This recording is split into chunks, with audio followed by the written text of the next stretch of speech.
আমরা অনেকদিন ধরে আপনার খুঁজি প্লেনের সেই গল্পটা শোনার জন্য, কিন্তু খুঁজতে খুঁজতে আজকে আপনার চার দোকানে যে পাবো আমরা জীবনে কল্পনা করতে পারিনি। প্লিজ ভাই, আপনার এই প্লেনের গল্পটা আমাদের শুনান ভাই, শুনান। সুপ্রিয় দর্শক মন্ডলী, আমি এখন আপনাদেরকে একটা গল্প শোনাবো। আচ্ছা। গল্পটা আপনারা ভাবতে পারেন যে চাপা, কিন্তু না, এটা আমার নিজেরই গল্প। ঠিক আছে। তো একবার আমি ঢাকা থেকে চট্টগ্রাম যাচ্ছিলাম প্লেনে, তো সেখানে যে আর কি এরোস্টেস, সে আর কি অন্ধ।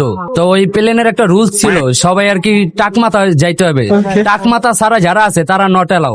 তো এরোস্টেস, তো সে মাথায় হাত দিয়ে দিয়ে চেক করতে আছে আচ্ছা। কে টাক আর কে কার মাথায় চুল আছে। চুল পাইলে তো তারে নামাই দিব। ঠিক আছে। তো চেক করতে করতে আস্তে আস্তে তখন আমি তো অনেক চিন্তায় পড়ে গেলাম যে কি করা যায় এখন, আমার মাথায় তো চুল আছে। তো চিন্তায় পড়ে গেলাম কি করা যায়, আমার মাথায় তো চুল আছে। তো প্যান্টটা খুইলা পাশাটা উপরের দিক দিয়ে দিলাম, তখন সে আইসা হাতাইতে আছে হোগার ফান্দ্রি পিঠে 8টা দিয়া কয়, পোলা নাইরা মাথায় হিদি চোদাইছো।